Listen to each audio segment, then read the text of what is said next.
So this is a little bit of a different look for me today. I'm a little bit, tiny bit, very barely teeny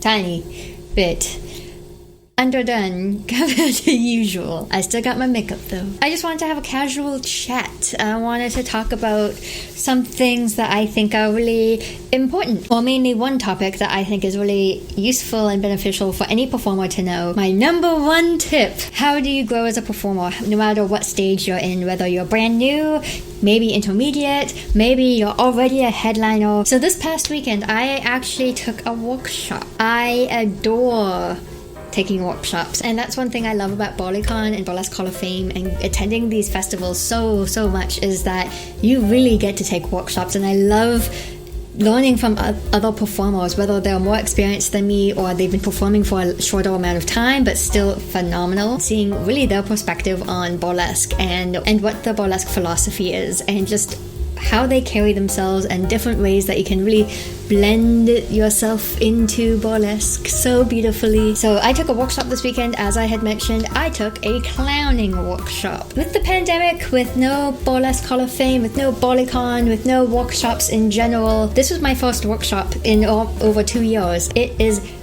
so refreshing. I took it for a few reasons. One, I have a very close friend who wanted to take it and suggested that we take it together. Good, easy, thank you. Number two, I love taking workshops to begin with. And last, number three, it really gets me out of my comfort zone and it gets me into embodying something I'm not used to. And so the fact that it was a clowning workshop is even better. I'm so excited that I was able to take, and I'm looking forward to more workshops moving forward as they come back. It just got me thinking again about burlesque and why I enjoy workshops and what do I personally get from them, and how do I put what I learn into my burlesque. My number one piece of advice for you if you want to develop your burlesque is go outside of burlesque to grow. It is so essential that as performers we learn from other disciplines and learn from other performers and different styles of performance even, and different things that we might not necessarily be interested in, but we should do it anyways, because there's so much to learn and there's so many different philosophies from different performing arts and different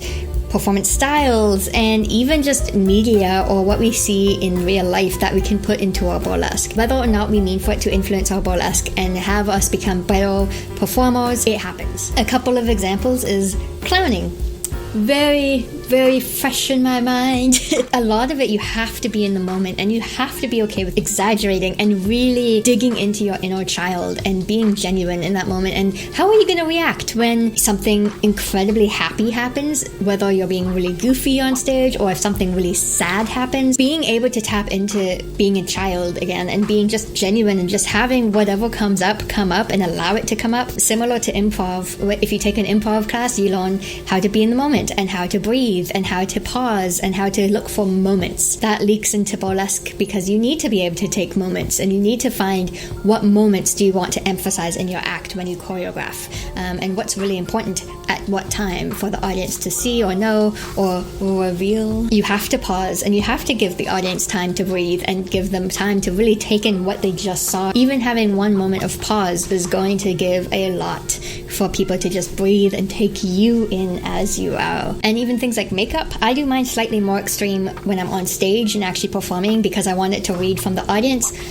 To my little camera here, I don't necessarily have to worry about that. A lot of the makeup that I know is because of drag performers, and I've studied and talked to drag performers. If you think about professionalism and looking at movies or media or TV or even just working in general, like what are some things that help you streamline your own work life or your own daily life, or what do you see in the media that tends to work? Things like contracts or things like protocols or codes of conduct. These are just a few things that we see in regular daily lives, and event planners and wedding planners, and talking about money is not even a question. Like, you have to talk about money, but it's such a taboo subject in burlesque because so many people see it as a hobby or as a struggling artist persona type deal. Even things like looking at different communities and different performing arts communities. Small piece of insight into Cherry Cheek's personal life. I like to play video games, and there's one video game in particular that has a community that is quite large. People who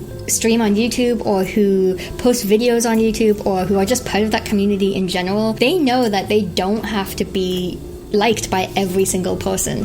When you have a community that's that large, of course you're not going to be everyone's taste, or of course everyone's going to have their own preferences with style or gameplay or whatever.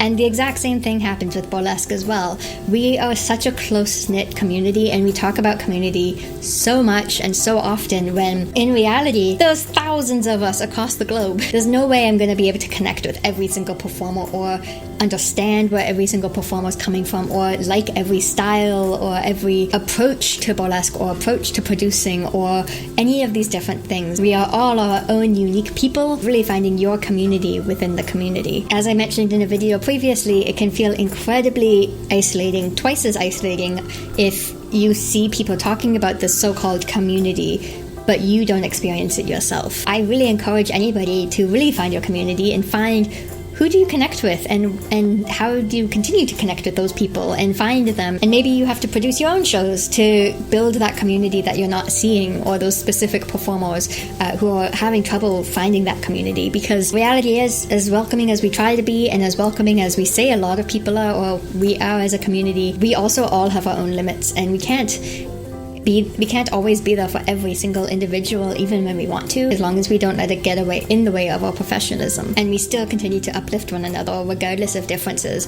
unless it's very unhealthy and it is a relationship that really should not be touched. Other examples are things like data. If you're an accountant, or if you look at data all day, maybe that's something you use to organize yourself. And for administration, that is the one thing I can almost always put my energy into without feeling like I'm doing homework or a chore. I just had one spreadsheet and I was like, why don't I do this with something else?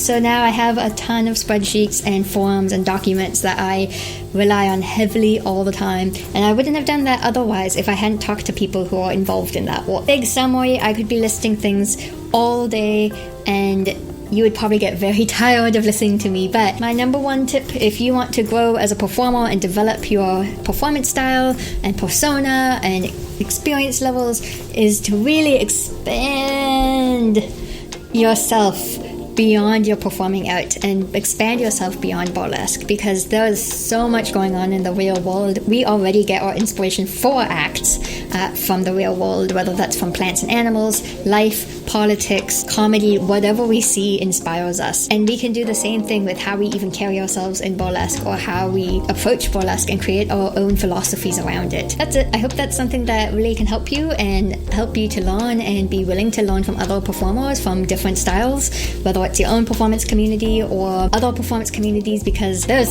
so much going on. And I love workshops, and I love feeling new again, and I love taking workshops from other people and seeing really, what do you have to teach me? Anyways, if you have any questions, comments, what is something that maybe you yourself have learned from outside of your own performance community that really has helped you and really influenced how you are as a performer today, comment down below with anything you'd like to add, and I would love to read them and comment back. And otherwise, I will see you next time.